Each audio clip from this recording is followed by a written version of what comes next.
Los antiguos griegos contaban la historia de un atleta veloz que llegó en segundo lugar, faltando pocos metros para llegar a la meta. Entonces se paró exhausto, insisto, pocos metros antes de la final, porque alguien le ganó la delantera y él veía que toda la multitud, el gentío, el público vitoreaba, pero no a él, sino al ganador. Él llegó, insisto, en segundo lugar. El ganador del segundo puesto tenía que quedarse allí mientras se entregaban la corona al primer ganador. Tenía que estar con los otros corredores mientras daban discursos de felicitación, obviamente, al ganador, en honor al victorioso, y él no se podía ir, tenía que oírlos. Como si esto fuese poco, tuvo que atravesar la ciudad de regreso a su casa, escuchando en labios de todos el nombre del ganador. Al día siguiente, los periódicos en letra de molde tenían obviamente el nombre del ganador, pero eso no fue lo importante, sino que le hicieron una estatua en su honor en la plaza principal, en honor, claro, del ganador. Así que, con tal mala fortuna, que el que llegó en segundo lugar justo vivía cerca de la plaza. Y cada vez que salía se topaba con la figura de aquel que le había ganado la meta por pocos metros. Así que empezó a verse a sí mismo como un perdedor, pensando por qué no fui yo el que merecí los vítores, los discursos y obviamente la estatua, ¿no es cierto? El monumento. Así que el resentimiento, dicen los griegos, se le instaló en su alma y en su corazón, de modo que no lo dejaba dormir, pensando lo cerca que pudo haber estado de ser él el galardonado. Cuando el sueño le era esquivo, cuando no podía dormir y el insomnio venía para quedarse, el caballero se levantaba por las noches e iba hasta la plaza con un pequeño cincel y raspaba la piedra de la base. No hacía nada con eso, no lograba destruir el monumento, pero sentía que cuando el cincel pasaba por la base, de algún modo estaba erosionando el honor que le habían dado a su contrincante. Noche tras noche iba con el cincel y trataba de erosionar la base. La historia dice que una noche, después de mucho tiempo, raspó un poco de más la piedra y la figura maciza del atleta se derrumbó y cayó hacia adelante con tal mala fortuna que lo aplastó. ¡Pac! Y la figura del atleta, la imagen del atleta, aplastó al hombre que trataba de cincelar su base. Murió aplastado justamente por la imagen del hombre que despreciaba. Alguien dirá que el hombre con el cincel murió en ese instante, aplastado, pero no fue cierto. El hombre empezó a morir mucho antes. El peso del resentimiento lo destruyó día a día, pensamiento tras pensamiento, suspiro tras suspiro, hasta transformar su alma de campeón orgulloso en un cincelador barato, o lo que es peor, en aquel que raspa la buena fortuna de otro. Los griegos acuñaron esta historia para reflejar lo que el resentimiento puede ocasionar. ¿Qué es el resentimiento? Es el enojo que se mantiene y se multiplica con el tiempo. Enojarnos podemos enojar todos. La ira no deja de ser un sentimiento noble. De otro modo, las Escrituras no dirían: airaos, pero no pequéis, que la ira no te lleve a pecar. Pero el enojo, vaya, que es noble, porque el enojo, como la risa, como la alegría, como la felicidad, como el llanto, permiten catalizar emociones. Uno puede enojarse contra el pecado, puede enojarse con el diablo, puede enojarse contra la corrupción, contra los delitos de lesa humanidad, puede enojarse contra los politiqueros baratos cuando vemos que las cosas se hacen mal, o te puede enojar la desobediencia. El hecho que el Señor también dice: no se ponga el sol sobre tu enojo. O sea que el enojo puede que sea una emoción pasajera. Nos enojamos en el tránsito, nos enojamos en una sala de espera, nos enojamos cuando nos cargan la gasolina incorrecta o cuando la cargamos incorrectamente, nos enojamos cuando no nos alcanza el dinero, nos enojamos cuando la suegra dice que se quedará unos días más. Pero si ese enojo permanece, puede que se multiplique y entonces se transforme en resentimiento. Cuando es un resentimiento no notamos que está, puesto que no es un sentimiento que sale a flote, sino que se oculta debajo de la superficie y es imposible encontrarlo con algún detector, ni de metales, ni de oro, ni mucho menos un detector de pecado. Navega en las profundidades de nuestra vida sin que nos demos cuenta. Entonces uno puede aparentar que está en paz, pero hay una furia de ira que está en el interior, que no se puede notar de manera fácil. Puede que demos la impresión de una figura serena, pero empieza a crecer ese sentimiento horrible, porque ahí está, escondido, reprimido, abriendo sus fauces subterráneas de veneno, que tarde o temprano va a infectar al resto de las relaciones. Infecta. Es un efecto colateral. Cuando uno está resentido, todo lo que toca empieza a ensuciarse o a envenenarse. No nos damos cuenta, pero nos volvemos de alguna forma personas tóxicas. La toxina que uno libera cuando uno tiene resentimiento, cuando uno tiene dolor, a lo mejor es inherente a nosotros, ni nos damos cuenta que la estamos liberando. Pero nuestros hijos empiezan a tener el mismo nivel de vida, nuestros amigos empiezan a saber que hablar con nosotros siempre es quedar con un sabor agridulce. Hay gente que al hablar te deja un sabor agridulce. No es una persona que te amarga del todo, pero tampoco que te deja una sensación de bienestar. Son personas que a lo mejor te visitan, se van de la sala de tu casa y te queda una sensación, esa es la palabra, nada describe mejor que lo agridulce. Estás feliz porque tu amigo, tu pariente estuvo allí, pero a la vez te queda una sensación de carga. Puede pasar con tus propios padres, puede pasar con alguno de tus hijos, que viene y te queda una sensación extraña, y no es porque no se te pueden contar los problemas. A mí me pueden contar un montón de problemas, pero cuando esos problemas vienen revestidos de resentimiento, uno puede notar un dolor que deja una toxina en la atmósfera, en el ambiente. Oí por allí una historia que en los tiempos donde la rabia no se podía curar, un hombre fue mordido justamente por un can, por un perro rabioso. Entonces los exámenes confirmaron que el hombre habría contraído rabia y no había cura para la rabia. Entonces le dijo el médico: mire, caballero, lamento decirle que usted ha contraído rabia y que mi sugerencia es que ponga sus cosas en orden lo más rápido posible. El hombre dice: no me puede desahuciar de manera tal. Y el médico dice: lo siento, pero tampoco sería una falacia que le dijera que se va a curar. Así que por favor ponga sus cosas en orden. Y el hombre de manera inmediata pide un bolígrafo y un papel y empieza a escribir frenéticamente. El médico, suponiendo que el paciente necesita su espacio, lo deja. Al rato regresa y dice: me agrada que empezó a escribir porque veo que empezó a trabajar en su testamento. Y el caballero dice: no, es la lista de personas que tengo planeado morder antes de morir.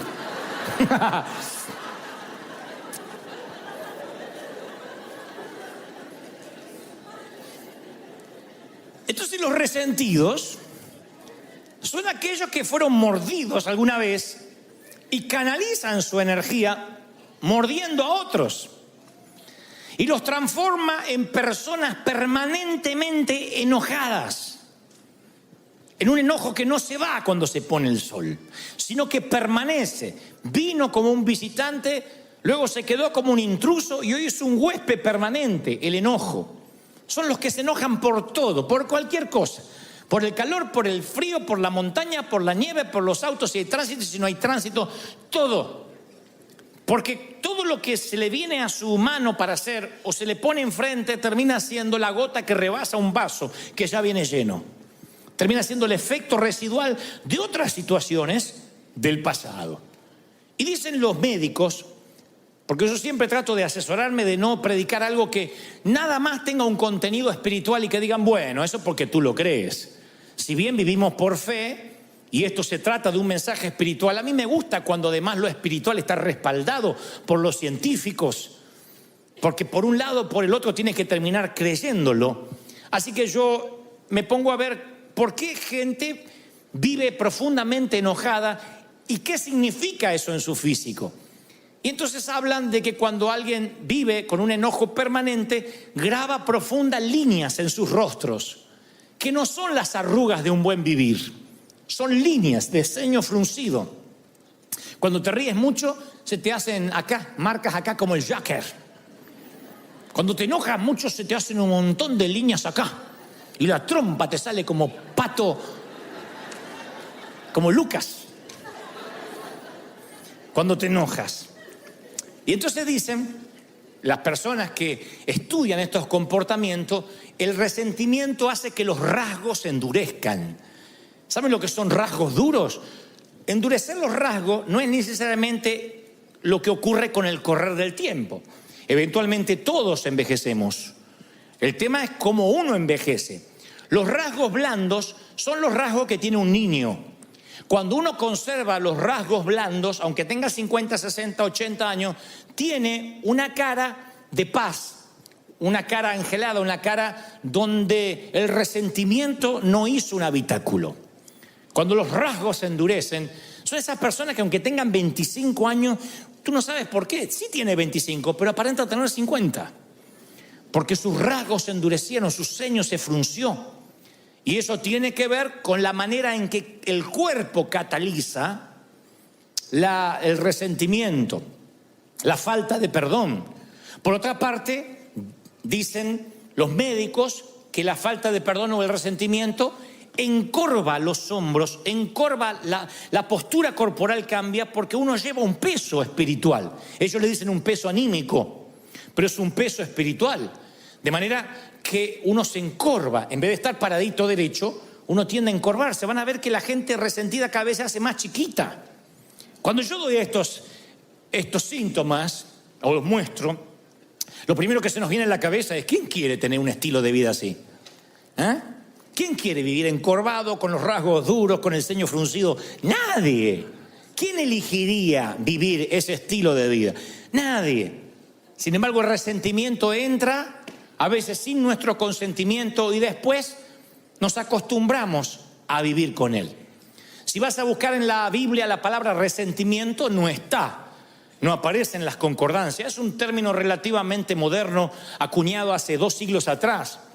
Pero Pablo, el apóstol, utiliza una frase que se acerca mucho al significado de manera sorprendente. Y cuando les diré dónde, se van a sorprender más todavía.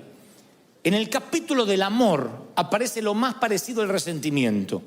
En 1 Corintios 13, donde está la prosa más elegante acerca del amor, allí aparece semiescondido lo que sería contrario justamente al amor puro, el resentimiento.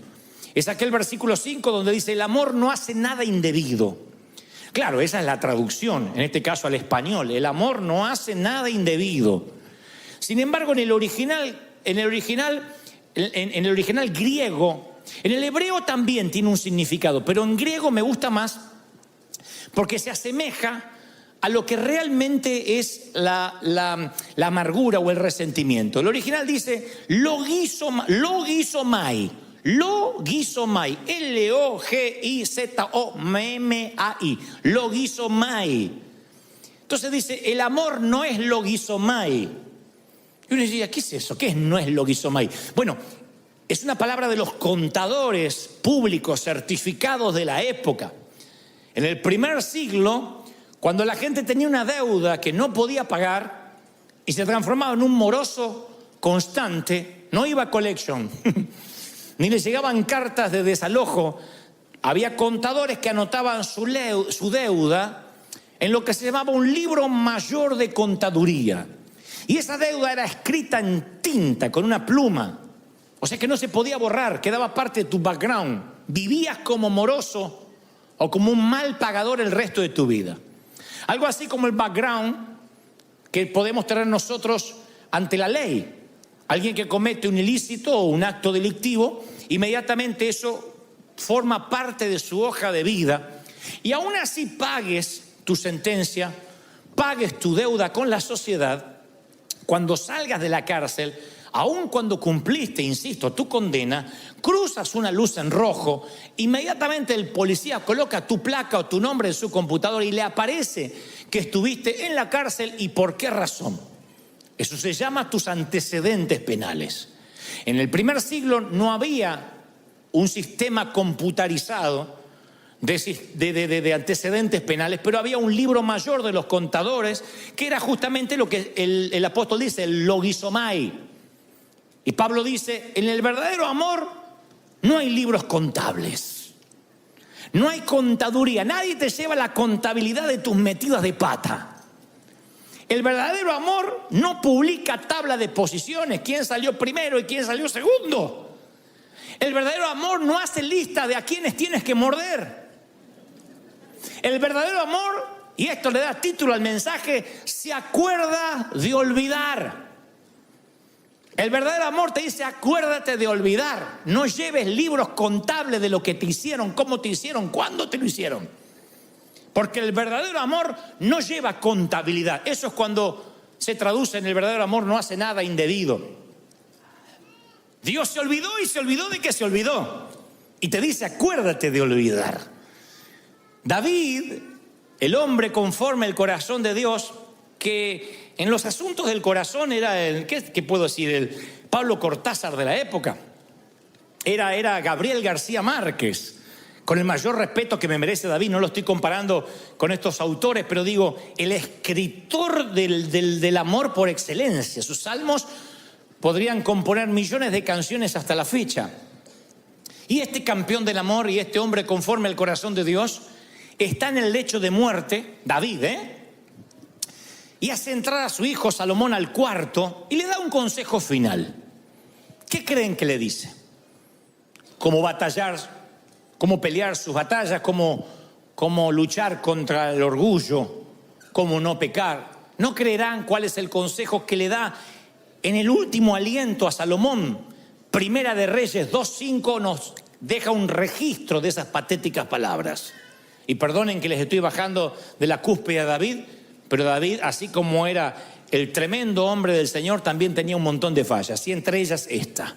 Le dice a su hijo, ya sabes tú lo que me ha hecho Joab, hijo de Sarvia, lo que le hizo a 2 de mis generales del ejército de Israel, a los cuales él mató, derramando sangre en tiempo de paz.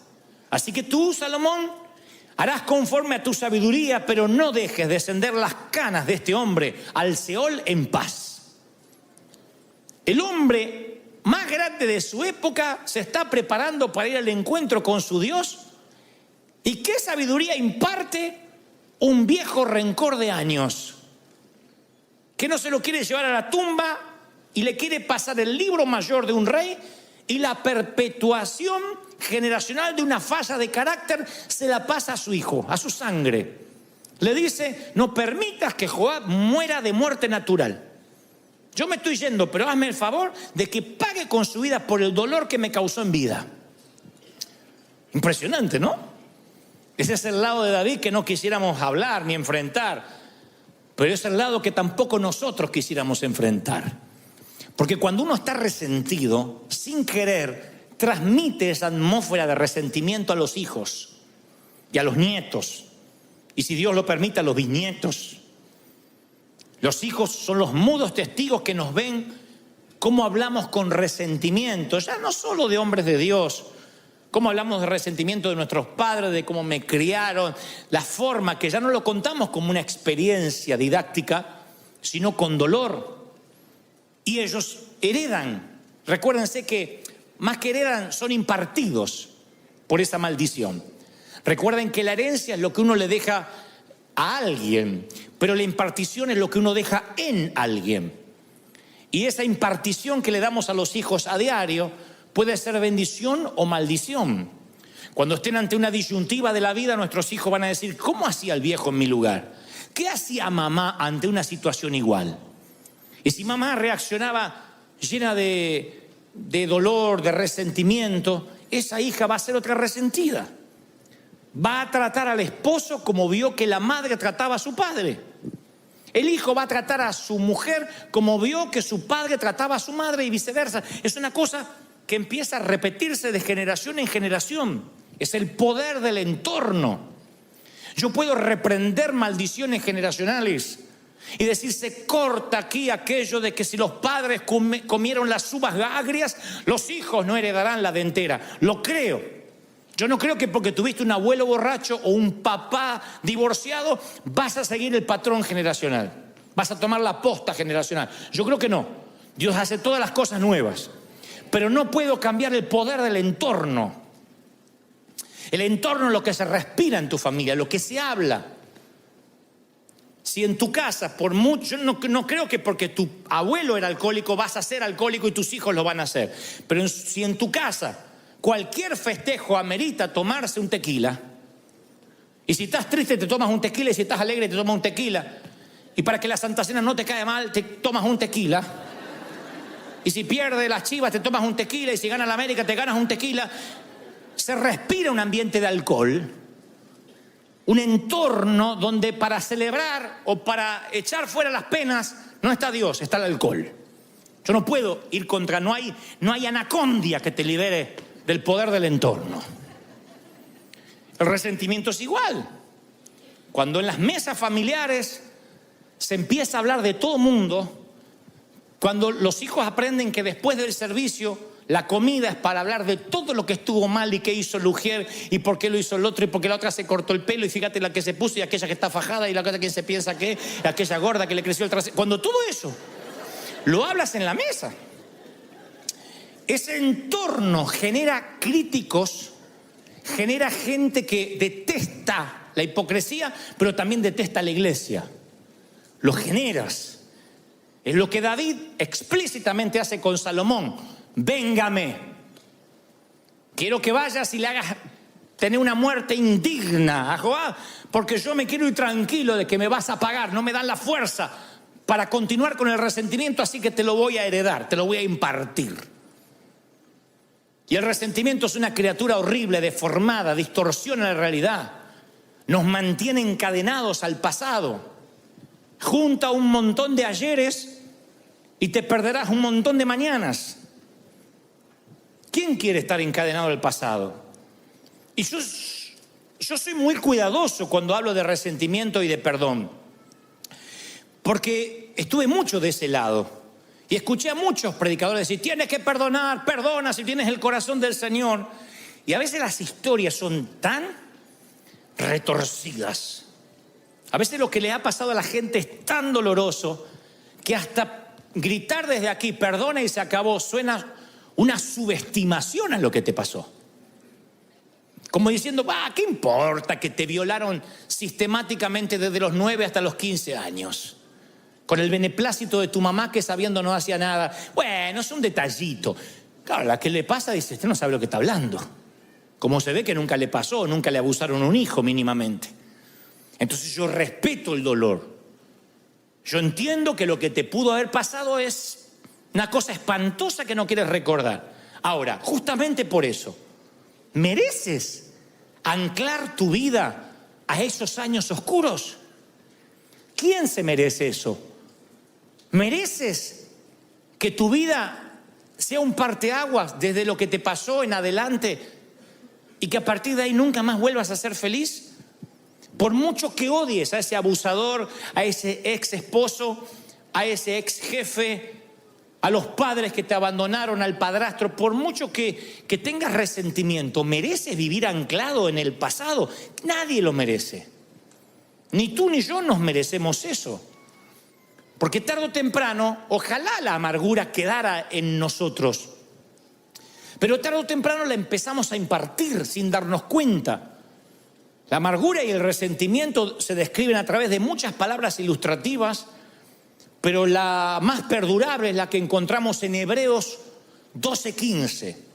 El escritor a los hebreos dice, mirad, no sea que alguno deje de alcanzar la gracia de Dios. Pregunto lo que pregunté esta mañana, ¿habrá alguien aquí que ose decir que no necesita el perdón de Dios hoy? ¿Habrá alguien que diga, no, es que yo vivo puro, la verdad es que no sé ni para qué murió Cristo por mí, porque yo soy tan santo e impoluto? ¿Habrá alguien que diga, yo no peco, hoy no pequé, mis pensamientos son puros? Yo creo que todos necesitamos un regaderazo de gracia, a diario, todos. Nos incluye a todo mundo. Y fíjense qué peligroso lo que escribe el escritor de los Hebreos, que dice, no sea que alguno no alcance la gracia. No sea que alguno no sea perdonado. Y uno dice, a ver, ¿qué va a decir? ¿Qué es lo que no tiene perdón? Bueno, dormirse en un sermón de Dante podría no tener perdón.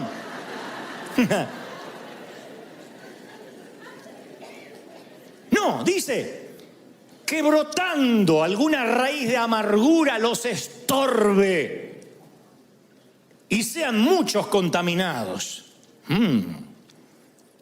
Para que una raíz de amargura brote, la amargura tiene que estar subterránea, si no, no brota. Para que algo brote tiene que estar abajo sembrado. Y si dice que la amargura brota, es porque la amargura está debajo. En algún momento la semilla del rencor cayó en esa tierra. Si no, ¿cómo va a brotar rabanitos o tomates? ¿Cómo va a brotar brócoli si nunca sembraste brócoli? Y dice, no sea que les brote una semilla, una raíz de amargura y los estorbe. Imagínate que te pierdes la gracia de Dios porque tú no das gracia.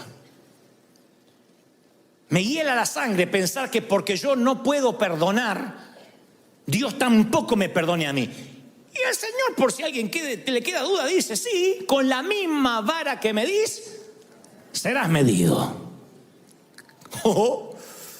Con la misma vara. Es bíblico. Los que piden justicia para el otro y misericordia para sí. No, si pides justicia para el otro, tú no quieres justicia para ti. No te agradará que Dios te opere y te mire con justicia. Tú no quieres justicia. Yo no quiero justicia. Jamás le diría al Señor, haz justicia conmigo, porque desaparezco.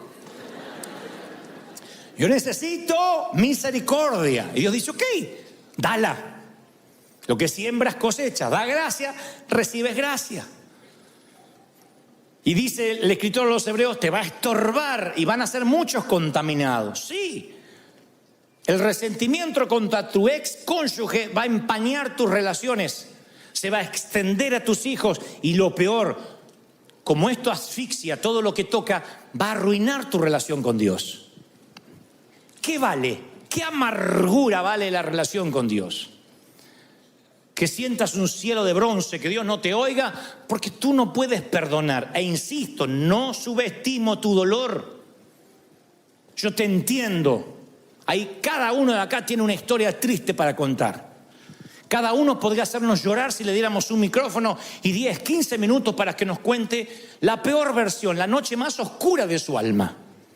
Todos podemos hacer llorar al resto porque no hay acá nadie que haya nacido y ha sido criado en un lecho de rosas. Así que insisto, no subestimo tu dolor. Lo que digo, no merece la pena que tú te pierdas la gracia de Dios por ese rencor, por ese cáncer. El doctor Don Colbert, que es un médico cristiano, él describe un ejemplo específico de eso. Él suele escribir sobre estas cosas y cómo el cuerpo interpreta las emociones tóxicas como el resentimiento, la amargura y la falta de perdón. Él dice que cuando la falta de perdón es constante, el estrés del cuerpo aumenta y el sistema inmune del ser humano se pone en sobremarcha, o sea, se altera. ¿Qué es el sistema inmune? Lo que ataca las bacterias, lo que ataca los hongos, los virus del cuerpo. Pero cuando el sistema inmune está bajo mucho estrés, todo tu cuerpo está bajo mucho estrés, empieza a atacar las células sanas, lo cual produce enfermedades de autoinmunes inflamatorias, artritis, lupus. Y entonces él cuenta una mujer de mediana edad que llega toda medio encorvada con la esperanza de encontrar alivio a un leve dolor que ella le asignaba la artritis. Y Colbert le dice, mire, le voy a prescribir un antiinflamatorio y luego la voy a enviar a hacer un análisis de sangre a ver si es algo más grave. Efectivamente era más grave, tenía artritis reumatoidea. O sea, una artritis que empieza a avanzar sin piedad y termina por deformarle todo el cuerpo. Obviamente la remitieron a un reumatólogo para un tratamiento, pero el médico no se quedó ahí. Dice, es raro que una mujer tan joven sufra de esto, ni siquiera hay antecedentes en su código genético. así que la envía a llamar de vuelta y le dice qué le preocupa, si había alguna situación estresante, además de lo que le estaba aconteciendo en sus huesos. Y ella dice, mire, yo no termino de salir de un divorcio muy doloroso. Don Colbert lo relata así, dice, cuando mencionó el nombre del ex marido, el semblante tierno cambió dramáticamente, fue Hulk. Su rostro se retorció en un gruñido y con profunda voz baja, casi susurrante, le dijo, odio a mi marido, a mi ex, y le deseo la muerte. Le decía el doctor, no desee eso a nadie. Oh, sí, pero no quiero que tenga la fortuna de morir de un infarto o de un accidente o que pierda la conciencia con un derrame cerebral. Yo quiero que quede cuadripléjico y que lo sienta. Quiero que sufra una muerte lenta y dolorosa por lo que me ha hecho sufrir. Y luego le contó una historia que tampoco vamos a subestimar. El hombre le hizo unas cuantas canalladas, pero Colbert diría, nunca había visto a una paciente joven con tanto resentimiento. Y tenía muchas razones para estar amargada, pero las razones no generan amargura ni generan enfermedad. Lo que generan la amargura y la enfermedad es la actitud con la que asignes esas razones, la actitud con la que reacciones a esas razones. La actitud, la manera en que tú te paras ante lo que te hicieron, te termina enfermando. Es como tomarte el veneno y esperar que se muera el otro. Te termina enfermando. Arriesgamos no solamente nuestra salud espiritual, sino también la física. Es peor que la metástasis, que el cáncer, que la leucemia, porque el cáncer prevenido a tiempo o diagnosticado a tiempo, hay muchas posibilidades de curarse. No así sucede con el resentimiento y la amargura que echa raíces profundas. La metástasis de la falta de perdón echa raíces tan a raudales, se extiende a raudales y echa raíces tan hondas que no nos damos cuenta hasta que brota la raíz de amargura, hasta que brota la semilla, y ahí te arruina la relación con Dios y con los que te rodean. Empieza a tener el resentimiento vida propia, empieza a nutrirse de tu energía, de tu unción. Acuérdense que todos tenemos cierta dosis de energía para cada día. Y esa energía bien administrada, llegas con mucha energía a la cama, al final del día, cansado, exhausto, pero hiciste un montón de cosas. Si estás con resentimiento, yo te aseguro, te levantas a las 7, a las 6, 11 de la mañana no te da mal cuerpo. A las 11 de la mañana se te parte la cabeza, lo que sueñas es, te arrastras todo el día hasta llegar a la cama. Si lo ves semanalmente, el lunes empiezas con energía, el martes ya no tienes más y no sabes ni cómo llegaste el viernes. ¿Qué te drena esa energía? Los problemas. Problemas tenemos todos. No eres ni el primero ni el último que puede tener un problema matrimonial, problema con los hijos, problema con falta de dinero. Bienvenido a la vida real. El tema es la actitud que tomes ante los problemas. No significa que los ignores, significa de que no se te hagan raíces de amargura. Enójate y deja ir el enojo antes que se ponga el sol. Porque hay un momento que tú tienes la amargura y hay otro momento que la amargura te tiene a ti. Ya no es algo que tienes, es algo que te tiene a ti. Y ese es un costo emocional que tú no puedes pagar. Tú tienes cierto presupuesto emocional que se te asignó, no lo dilapides. Se te da un presupuesto y no está en tu presupuesto ofenderte. Porque es un gasto que te deja en rojo.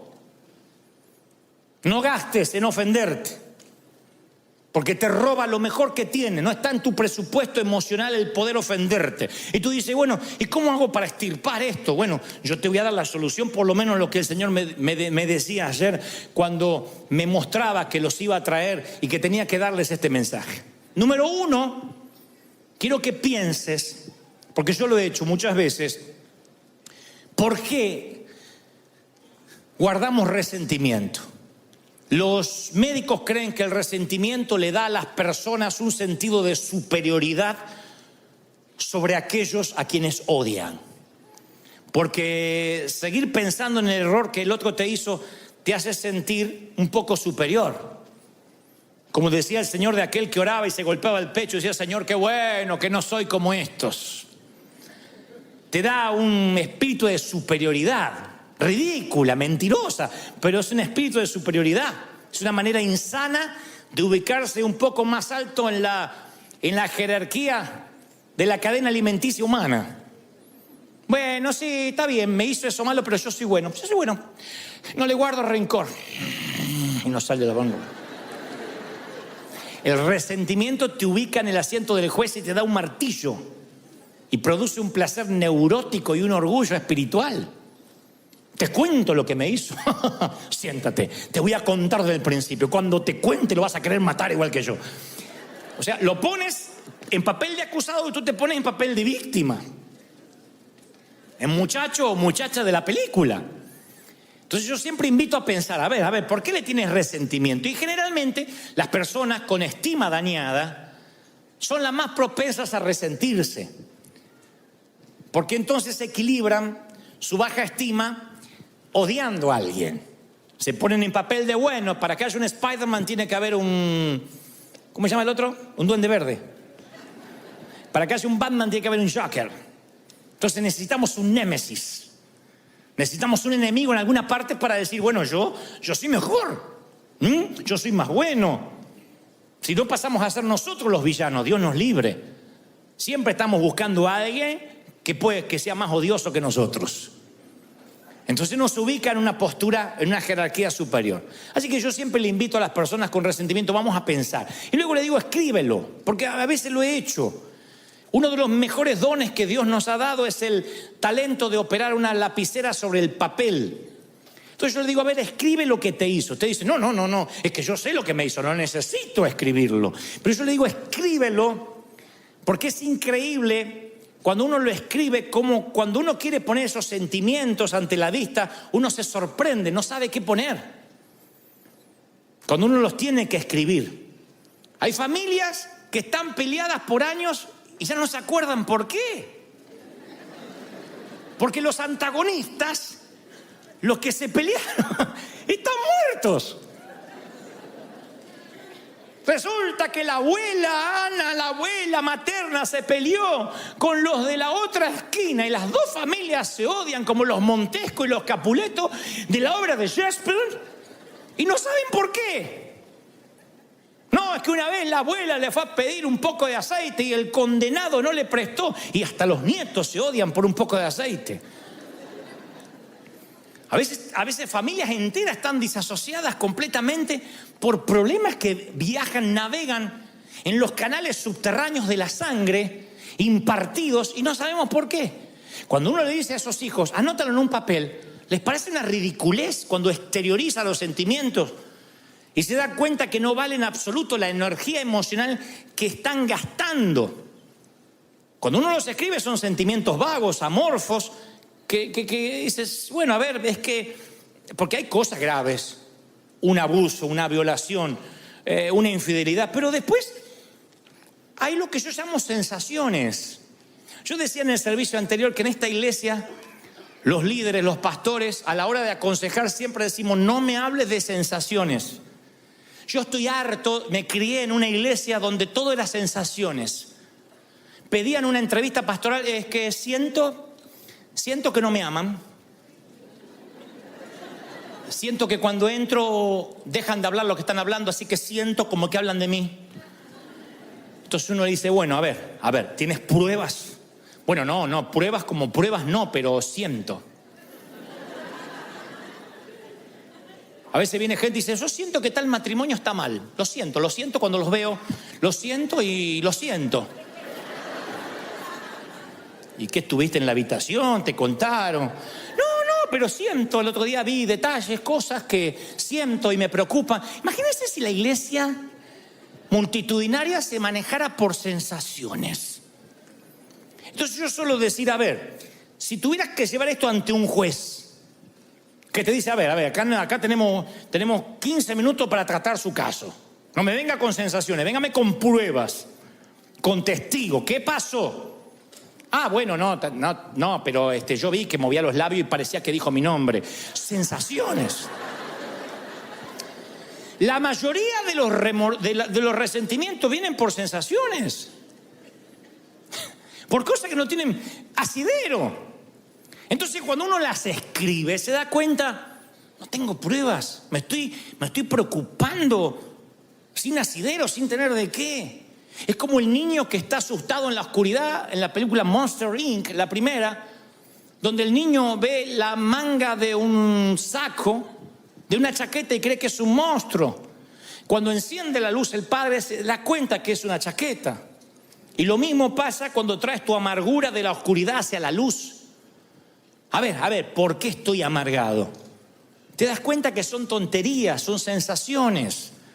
Hay remordimientos de años porque alguien te dijo no a una invitación a cenar. No lo invito nunca más en la perra vida.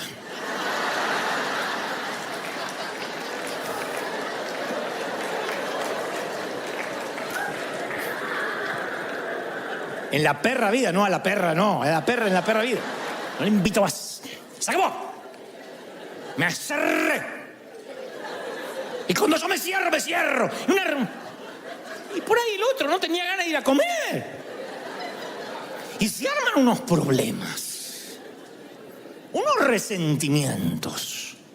Ni les cuento cuando en nuestra iglesia un muchacho se ponía de novio con una muchacha y no llegaban al casamiento. No se casaban, estaban de novios, se dan cuenta que eran incompatibles, que no se llevaban, que les pareció que se gustaban, pero después que no. Gloria a Dios, que antes de casarse se dieron cuenta. Pero ya eran dos familias enfrentadas. Con mi niña no van a jugar.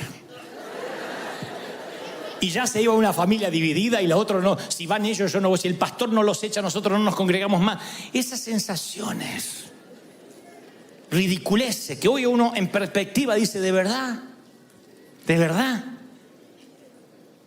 ¿De verdad alguien quiere que su hijo se case con quien no ama o su hija con quien no ama para que no haya problema, para que nos podamos sentar juntos en la misma iglesia? ¿De verdad? ¿Cómo uno entra en esos rieles de necedad por sensaciones? Pues yo digo, escríbelo, escríbelo, tráelo a la luz.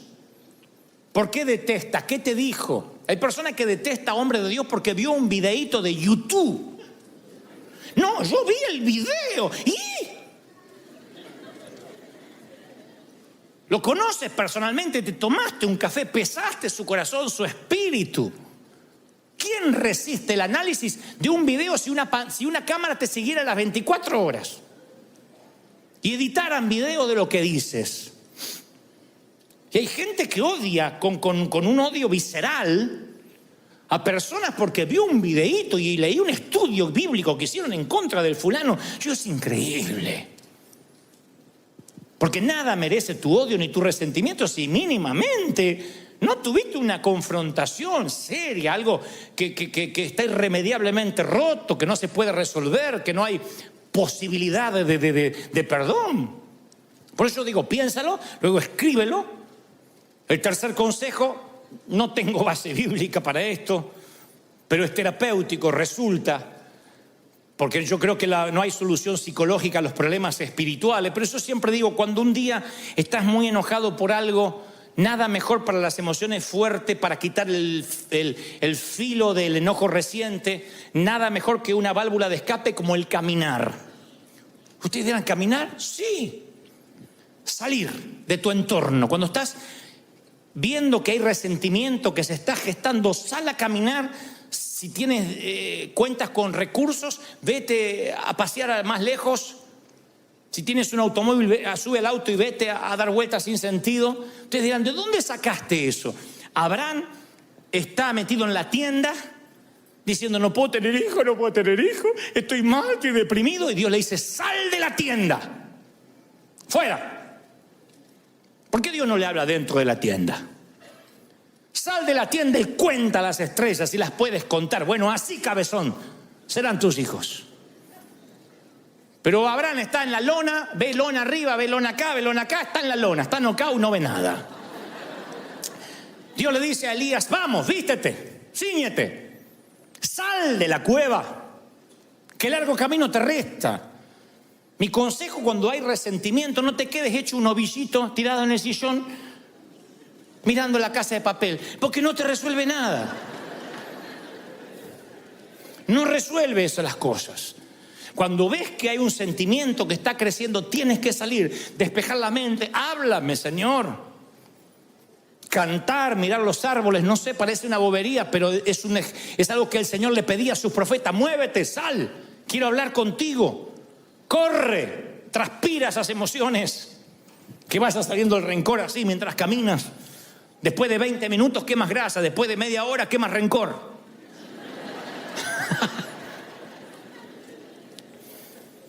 Y luego háblalo.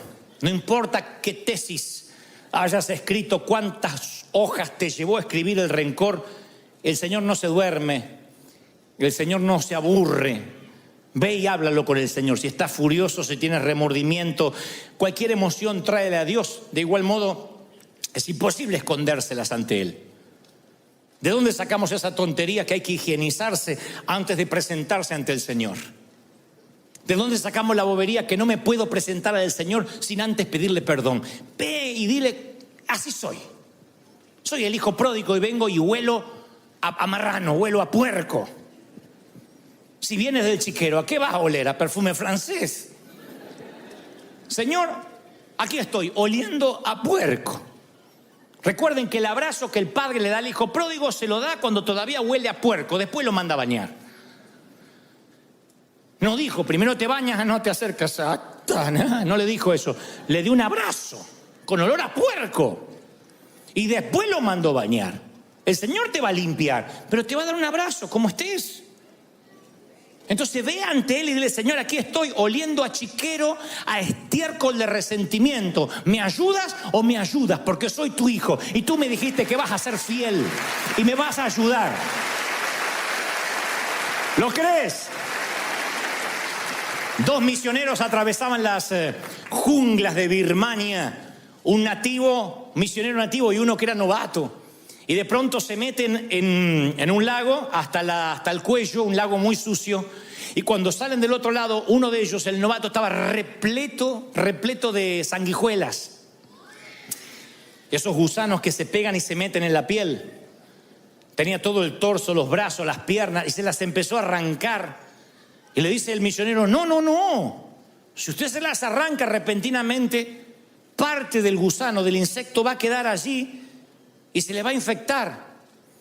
Y si, ¿qué puedo hacer? Desesperado, imagínense, lleno de sanguijuelas. Dice, usted tiene que ir rápido a la aldea conmigo y meterse en un baño de bálsamo, en un baño de aceite. Y allí las sanguijuelas rápido quitan sus garfios y usted va a quedar libre. El resentimiento es una sanguijuela que se mete en tu corazón y no puedes tironear. Tiene garfios en tu vida. Por eso necesitas sumergirte en el bálsamo de la gracia de Dios. Decirle, Señor, mira, estoy lleno de sanguijuelas. Te tiras así, le Señor, me ayuda para ser libre, para ser sano. Y cuando la gracia, cuando el aceite te perdona, entonces tú puedes perdonar. Pero si nunca te dejas perdonar, tú vas a operar bajo la ley estricta del libro mayor. Vas a ser un contador, un contable. Me hizo aquel, me ofendió. La está apoyando a esa loca. Y vas anotando. Por último yo digo, déjalo ir. Acuérdate de olvidar. Diga conmigo, me acuerdo de olvidar. Entonces, sé un olvidadizo generoso, minucioso. No seamos una rata guardadora, acumuladora. Uno se vuelve literalmente, quiero que la frase se nos pegue, porque a mí me duele cuando me dicen, no seas una rata acumuladora. La rata suele poner cosas en sus madrigueras y acumulan. Y uno tiene que aprender a desechar, a no guardar, a tener una amnesia selectiva. A decir, me voy a acordar de olvidarme. Una amnesia selectiva. A ver esto, al trash, a la basura. A ver esto, como cuando limpiamos el escritorio de la computadora. Como cuando limpiamos el celular. Cuando sacamos las cookies de sitios donde navegamos que nos ocupan espacio y nos quitan gigas de memoria. Decir, a ver esto, lo que me hicieron en 1982. Ya está. El partido que Argentina le ganó a México en ya está. Yo sé que es una amargura difícil de las sanguijuelas muy arraigada, pero ya está. Hay que dejarlo ir. No podemos estar sumando lo que nos pasó, más lo del 94, más lo del 2002, más lo del 2003. Hay que tener una amnesia selectiva y decir, yo es un presupuesto que no estoy dispuesto a pagar. Porque si estás enojado con alguien, lo cargas en tu espalda. Si te enojas conmigo, me llevas en la espalda toda la semana. Y si a la vez te enojas con tu suegra, vamos los dos. No me hagas eso. Es tu suegra, no la mía. No me pongas en tu espalda con ella. Viaja liviano y disfrutarás del viaje, porque aparte es la única manera de viajar que tenemos. Se supone que esta es la marca registrada de los hijos de Dios, que pagamos bien por mal, que bendecimos a los que nos maldicen. Se supone que esa es la manera, no hay otra.